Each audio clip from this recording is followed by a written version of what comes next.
Hey guys, Lord here, back again with another action figure review. Today we'll be taking a look at the Masters of the Universe Origins, Snake Armor He-Man, Kobra Khan, and Rattlor. Brought to us by the fine folks over at, say it with me now, Mattel. And I'm sure some of you are wondering, hey, these guys weren't released as a 3-pack, were they? No, they weren't. They were released in the same wave, but not as a 3-pack and not as a set bundle, just to make things more complicated for your boy here. So, as opposed to killing you guys with 2 weeks worth of Origins reviews for just the basic figures, we'll say, I'm going to group them up, and we're going to knock this thing out in about a week's time. We should be done with the Origins line, that's right, the Origins line, by the end of the week.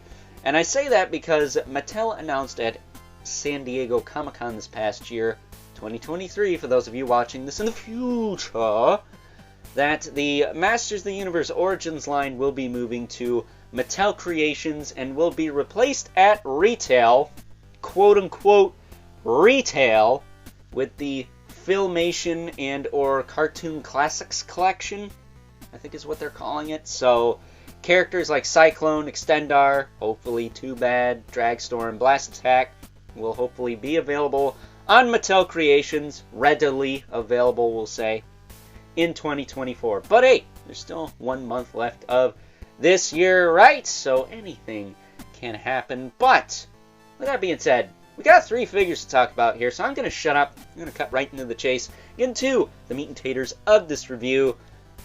If you guys weren't sick of MOTU on my channel yet, you're gonna be by the end of the week. Let me tell you what, buddy. These guys come with a mini-comic right here. A bit of a controversial mini-comic because there's no friggin' words in it. So I don't know what's going on here. He-Man meets this Native American, not to be confused with Mexican, because they don't like that, actually, I've heard. And I guess they kicked the crap out of Kobra Khan and Rattlor here. I don't know. It's hard to spoil what doesn't have any words to be read to spoil it, huh? Then there's a cross-sell on the back of all these characters, which I do have in front of you, except for the Sunman Dork. I mean, I like Native American characters, dude, but come on. You couldn't make them look better than that? Looks like a 70s porn star. But in the way of these guys as accessories, we're going to talk about Snake Armor He-Man first. He comes with the Power Sword, of course. This is the 2000X style Power Sword. It even has a ribbed handle, it feels like, here. And then he does also come with the best weapon ever, the Titty Twister of Doom, which just kind of plugs onto his arm there. So, those are his 2 weapons. Would have been nice if he came with the Snake Armor He-Man shield we didn't get in the Classics days, because Scott Toy Guru Night Lick My Balls is a chode, and, well, pretty much ran that line into the ground with poor decisions. In my opinion, anyways. I don't know everything, but I know that guy's a has-been, so sue me.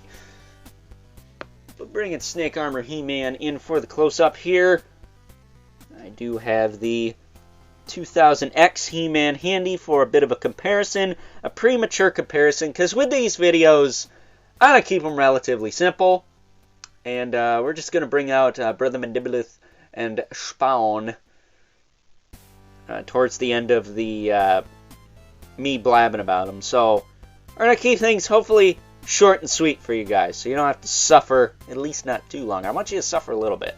You subscribe. You knew what you were getting into when you pressed the button. But as you can see, this He-Man has pretty much the same arm, torso, and head as this figure. This is an armor overlay on the torso. It's just a rubber piece. And then the arm appears to be that of King Hiss. So do the legs. So he's got the scaled armor there. And shout out to the local friend who shall not be named for privacy reasons for the hookup on that 2000X He-Man for my birthday, actually. And shout out to good buddy Evil Villain for the hookup on this Snake Armor He-Man, because he preferred the Diabolical Snake Invasion 4-pack version. He was nice enough to send me this guy for a vintage Raphael from the TMNT line. Don't worry, it's a figure I did not pay a whole heck of a lot for, and it's not the first vintage Raphael. You know, it's a variant. Came out a little later. He's kind of chubby, and when you squeeze his legs, armor comes out. It was a weird time, the early 90s, but at any rate, I will leave a link in the description below, hopefully, to his Instagram, so you can go give him a follow. Let him know I sent you, by the way, but don't be a jerk. I'll find you. You won't like that. But as far as articulation on these guys go, I'll run it down on He-Man quick. They got the double ball peg in the head. Works pretty well. You can roll it all around. The shoulders go out to the side, back down. They do rotate a full 360 if you cock it out to the side a little bit. He said cock! He does have a swivel in the elbow with a hinge. I don't know if I said the arm can go out to the side like that. Pretty sure I did, but can't remember because I made a stupid joke. He does have wrist swivel and hinge. He does also have a waist twist. Kind of loose, but he does have this belt you can kind of shift up and stiffen that up a bit, so that's fine. His hips can kick out to the side, but they will be inhibited by this skirt piece. Prohibited? I don't know. I'm not an English teacher. What do you want for free? And then his hips can kick forward and back. We'll say they are fairly tight. I imagine he's got the regular... Yeah, he's got the regular fuzzy underoos down there. Is it the same as this guy's? That'd be interesting. I believe it is. Yes, I think he's got the fanny pack on the back. So, it's the same crotch as the 2000X. The heck with it. Pop it apart, pop the belt off. Yep, it's the same. It's the same. So... sometimes you just gotta rip them in half. It's like Autobot Jazz in the Michael Bay Transformers movie. He does have a swivel in the knee, as well as a hinge. I had to heat the knees on this guy. Get them to work. They work fine now, but I got them. They didn't want to budge. And I didn't want to break this guy, because there ain't no replacing this figure, because never saw him at the store. He does have a boot cut, and he does have the same boots as, like, Trap John Roboto, I think. So that's kind of interesting. Actually, no, he doesn't, because he doesn't have the thing around the foot there that prohibits the ankle to move back and forward and rock side to side. So, no, he does not have the same boots as those two. I thought he did, though. But that is Snake Armor He-Man. You see he's got this little gauntlet piece here. That's for his little claw.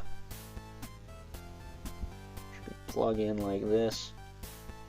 Kind of plug it in anyway. It's not really keyed to fit a certain way, but there you go. And then he does have his power sword. Good sheath in his back there. And now he's ready to rock. He has a free hand though. Would have been nice to get that snake shield, because you don't have some moron who doesn't know his arse from a hole in the ground running your toy line, but that's just me. Moving on to Kobra Khan. I had to wait like forever to get this guy. I got Rattlor here months before I got Kobra Khan. So, I don't know what's up with that. But I do like him, even though his face is very weird for a Cobra. As far as accessories go, he comes with this little pistol here. There you go. And then he does come with his spit effect. Plugs right into his mouth hole there. So he can be like... cool, I guess. The vintage one used to squirt water. And I'm kind of surprised this one doesn't, because the Dragon Blaster Skeletor does. That said, comparing him to the previous Kobra Khan... Khan! With the goofy elephant ear hooded head there. And the clawful hands. Or I guess I should say buzz-off hands. Came on him first. You can see that this guy is a little bit darker compared to this guy. And of course the heads are different, the hands are different. Other than that, they are the same mold. We'll say my left foot on my Kobra Camo Con is a little loose, but it is what it is. Not sure if this guy was worth the deluxe price point, but, you know, after shipping he was only $35, so I guess it's not that bad. Yeah, it's still a cool figure. Holds up well. Came with that cool vac metal version of Clawful's club, too. Although I feel like I need a club for this guy, even though he only has one hand to hold stuff. This hand doesn't hold anything. It's the open kind of booty grabbing hand. So you can be taken to Eternian harassment court for touching Tila in a naughty way. Snake Tila, I should say. But that's Kobra Khan in a nutshell for you. Give him his gun here, which I will say, just like the Mani-Faces I looked at earlier today, I wish they'd warp the thumb on these hands so it goes around the handle to the gun or whatever weapon it is they're holding. They get a better grip on there. I will say, other than the waist being kind of loose, it's not floppy, but it's not as tight as I'd like. The joints on this guy relatively stiff, so I'm happy about that. But that's Kobra Khan! Setting him back there. I'm not going to run through the articulation on all these. What do you think I was going to... It's not short and sweet if I make it 3 videos in one here. But now we move on to Rattlor. One of my favorite snake men from 2000X, because this version looks dopey as heck. I mean, seriously. He's got little dwarf legs. This giant torso. Looks more like a Masterverse scale torso. And this crappy rubber tail. How come Whiplash got like the cool plastic tail that I could rotate, and this guy gets this sucky rubber tail? I don't know what's up with that. But as far as his accessories go, he's got the snake stick, or staff, whatever you want to call it. It's got a little rattlesnake tail on the end there. That's pretty cool. It had a big chunk of flashing on the part where he holds onto it, like most of these staffs do. Because of course it did. Then he also has a little neck extender here, so you can rip his head clean off his shoulders. Pop this sucker on.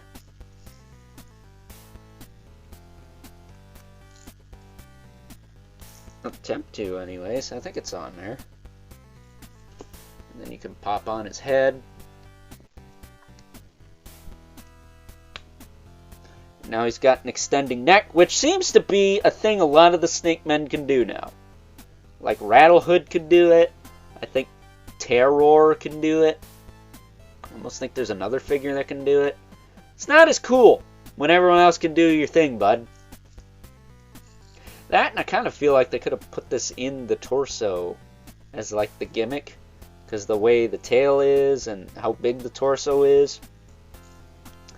I mean, the whole purpose for the torso being long on the vintage figure is to coincide with the gimmick. And this guy doesn't have that gimmick, he just has a swappable neck, so why is his torso so weird and his legs so stumpy? I don't know.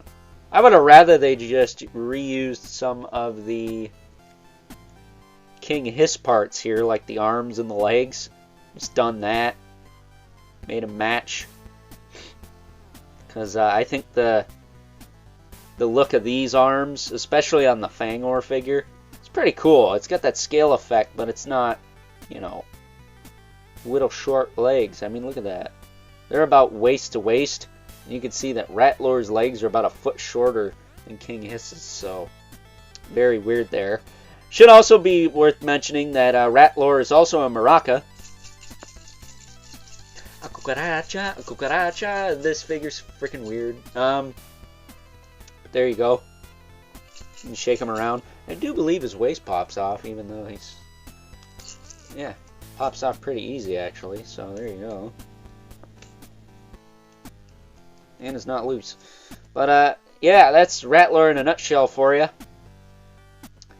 Not a whole lot going on there. He does still have the calf cut, despite the fact it kind of looks like one sculpt there. But giving him his snake staff back. That's pretty much this wave of Origins that I bought anyways. Again, I didn't buy the losers from Sunman because they look freaking stupid. And I don't know. I would have rather have had some other 80s line that looked like He-Man figures than those. Just seems a bit lame and unnecessary, and a bit like it had a political agenda to me, you know. And that's A, joke, and B, kind of facts. So, you know, everyone wants to complain that MOTU Revelations woke. Well, I think Rulers of the Sun is more woke than people are giving it credit for. So, with that being said, before I get flagged for being politically incorrect by some freaking dingus on the internet, we're going to wrap this sucker up and bring in our two regulars, because it wouldn't be one of my videos without them. Here's Brother Mandibilith. There you go. And, okay, 11 Spawn. Right there. Off screen as much as they can be. See if I can move a couple of these guys in a little bit. There we go. Move Rattlor, and now I can move in Spawn. There. Put him in front. Put Spawn in front just so you could see him at all. It's because it's kind of awkward comparing 3 figures to 2, but there you go. Obviously they're not in scale, but again, it's a tradition here at Overlord Productions to bring in these 2 figures to see how annoyed people get that I don't change them out for something else. Again, I would love to use that Spawn from the 2-pack, but his cape's just too whack, man. It sticks out too far. He wouldn't even be on screen if he was here. So, with that being said, time to wrap things up. Some final thoughts. Overall, and even though all 3 of these figures were a straight pain in the arse to get a hold of, I mean, seriously, not really sold at retail where I'm at, unless you're early enough to catch them at one of my local Walmarts, that is, which even then, that's a bit of a crapshoot. And last I checked, these weren't exclusive, so yeah, what the heck, Mattel. I will say, I do thoroughly enjoy having all 3 of these figures as a part of my Origins collection. Personally, I think the Snake Men are a group of characters that are better together than individually, because unless we're talking about the 2000X ones that are really cool looking, the vintage ones, with the exception of, we'll say, Snakeface, because he's really cool no matter which version you're looking at, they don't really do a whole heck of a lot for me. And unfortunately, this past year of Origins was nothing but hardcore Snake Men push. And while I like the Snake Men, I like the 2000X Snake Men. I'm not really into the vintage ones as much, because a lot of them don't look like snakes. Not gonna lie. Even Rattlor here is a little dopey looking, but like I said before, I enjoy having the other Snake Men in my Origins collection, and these 2 are no different. That said, speaking of 2000X, I really like the fact that we did get Snake Armor He-Man in this line. We got him in Classics, so that kind of makes sense. And if you backtrack and try to get the OG one from 2000, I want to say 3, that figure came out. It's not cheap. It's not cheap at all. In fact, you can get the Classics one that comes with a 2000X King Hiss for probably under $100. If I had to guess. So, with that being said, I hope you guys enjoyed this review, and until next time, I'll catch you guys later.